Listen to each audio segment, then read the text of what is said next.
സംസ്ഥാനത്ത് ഇനിയുള്ള ദിവസങ്ങളിലെല്ലാം ശക്തമായ മഴ തന്നെയായിരിക്കും. കാലാവസ്ഥാ നിരീക്ഷണ കേന്ദ്രം ഇത് സംബന്ധിച്ച് മുന്നറിയിപ്പുകൾ നൽകിയിട്ടുണ്ട്. ഇരട്ട ന്യൂനമർദ്ദത്തിന്റെയും ചക്രവാത ചുഴിയുടെയും സ്വാധീന ഫലത്തിലായിരിക്കും സംസ്ഥാനത്ത് വരും ദിവസങ്ങളിൽ അതിശക്തമായ മഴ തുടരുക. അതേസമയം ഇന്ന് 12 ജില്ലകളിലാണ് യെല്ലോ അലർട്ട് പ്രഖ്യാപിച്ചിരിക്കുന്നത്. തിരുവനന്തപുരം, കൊല്ലം, പത്തനംതിട്ട, ആലപ്പുഴ, കോട്ടയം, ഇടുക്കി, എറണാകുളം, തൃശൂർ, പാലക്കാട്, മലപ്പുറം, കോഴിക്കോട്, വയനാട് ജില്ലകളിലാണ് ഇന്ന് യെല്ലോ അലർട്ട്. കേരള, കർണാടക, ലക്ഷദ്വീപ് തീരങ്ങളിൽ വെള്ളിയാഴ്ച വരെ മത്സ്യബന്ധനത്തിന് പോകാൻ പാടില്ലെന്നും മുന്നറിയിപ്പ് നൽകിയിട്ടുണ്ട്. മുല്ലപ്പെരിയാർ അണക്കെട്ടിൽ ജലനിരപ്പ് വർദ്ധിച്ചതിനെ തുടർന്ന് ഷട്ടറുകൾ ഉയർത്തിയ നിലയിൽ തന്നെയാണ്. തെക്ക് കിഴക്കൻ അറബിക്കടലിലെ ശക്തി കൂടിയ ന്യൂനമർദ്ദം വരും മണിക്കൂറുകളിൽ തീവ്ര ന്യൂനമർദ്ദമായി ശക്തി പ്രാപിക്കാൻ സാധ്യതയുണ്ട്. അറബിക്കടലിൽ ഉയർന്ന ലെവലിൽ കേരള തീരത്തിന് സമീപം ചക്രവാത ചുഴിയും സ്ഥിതി ചെയ്യുന്നുണ്ട്. ബംഗാൾ ഉൾക്കടലിൽ തീവ്ര ന്യൂനമർദ്ദ സാധ്യതയും നിലനിൽക്കുന്നുണ്ട്.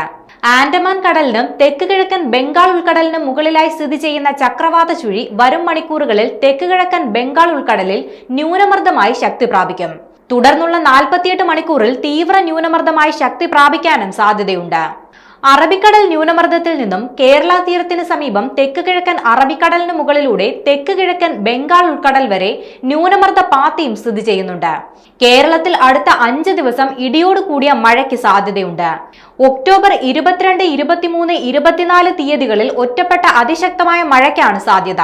അടുത്ത 5 ദിവസം ഇടിമിന്നലിനും സാധ്യതയുണ്ടെന്ന് കേന്ദ്ര കാലാവസ്ഥാ വകുപ്പ് അറിയിച്ചിട്ടുണ്ട്.